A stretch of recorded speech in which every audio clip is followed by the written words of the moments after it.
Vous avez tous en tête le succès incroyable de Berserker, la série de Keanu Reeves financée à hauteur de 1,4 million de dollars sur Kickstarter. Succès d'édition chez Boom Studio aux États-Unis et carton chez Delcourt. Et ouais, il y a même eu des pubs au cinéma. Keanu Reeves, eh bien, a tout simplement décidé de venir mettre un pied dans le monde des comics et il n'y est pas allé par la petite porte puisque il a frappé un grand coup. Il est là pour montrer qu'il est le taulier. Il a une fandom, il a une fanbase absolument gigantesque et donc, eh bien, ses fans l'ont suivi dans son nouveau projet, cette bande dessinée parue en 3 volumes chez Delcourt qui fait des petits puisqu'il y a évidemment d'autres séries et notamment les 2 premières qui sont publiées dans le Bloodlines que j'ai dans les mains. Berserker est un projet conçu sous la forme d'un comics qui doit se décliner à la fois en film et en série animée. En film, c'est évidemment Keanu Reeves qui est pressenti pour jouer le rôle et il produira ce film qui devrait être un film Netflix puisque Netflix a préempté, vous le savez, ce projet. Pour le moment, il n'est pas tourné. Il y a également un projet de série animée, toujours chez Netflix, où Keanu Reeves prêterait sa voix. Il co-scénarise et il a co-créé Berserker. C'est co-scénarisé par Matt Kindt et dessiné par quelqu'un que j'aime beaucoup, qui s'appelle Ron Garney. Vous avez certainement déjà découvert cela. Et aujourd'hui, ils ont décidé d'étendre l'univers avec la sortie de Bloodlines. Bloodlines, c'est tout simplement la suite, et pas vraiment la suite, mais c'est vraiment le prolongement, puisque Berserker est un personnage, est une série qui met en scène donc ce personnage qu'on appelle Baby, qui a traversé les époques, sorte de Highlander qui ne vieillit pas, sorte d'arme ultime. On l'a connu à toutes les époques et c'est ce que nous allons découvrir dans ces récits. Alors, pour le moment aux États-Unis, il y a eu plusieurs one-shots, c'est-à-dire des histoires courtes d'une 40aine ou 50aine de pages par des auteurs de renom et de talent qui sont venus travailler et s'amuser sur la série. Donc Keanu Reeves supervise toujours, mais il n'y a plus de mannequin par exemple, il y a des gens comme Mattson Tomlin qui scénarisent. Des grands dessinateurs sont venus également épauler ça, on va en parler.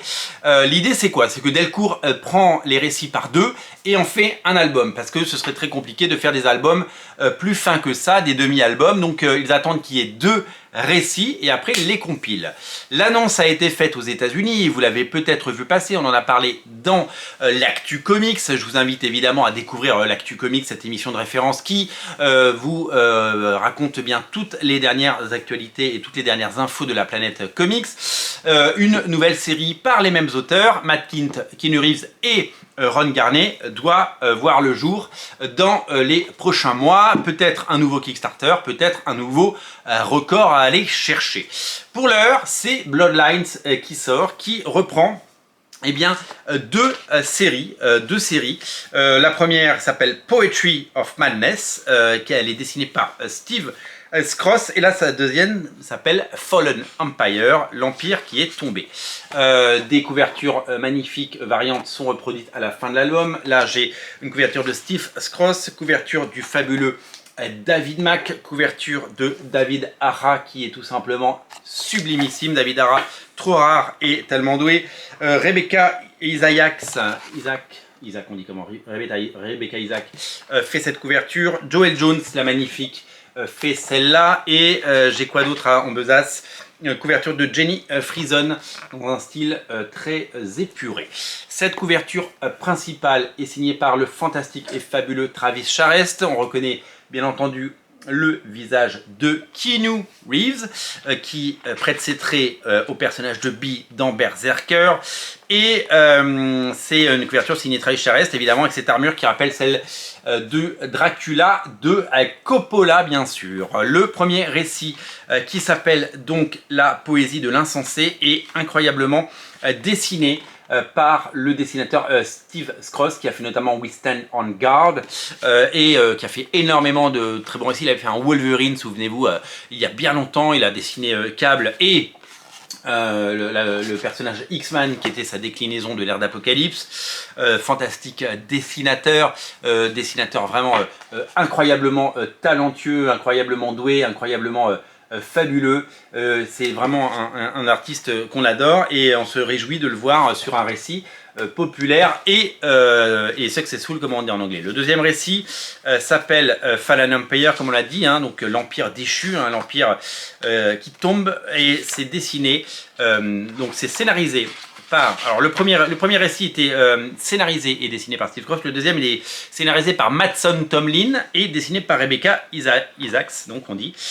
Assez sexy d'ailleurs, il y a des pages, vous verrez, je ne peux pas vous les montrer, mais il y a un petit peu de sexitude.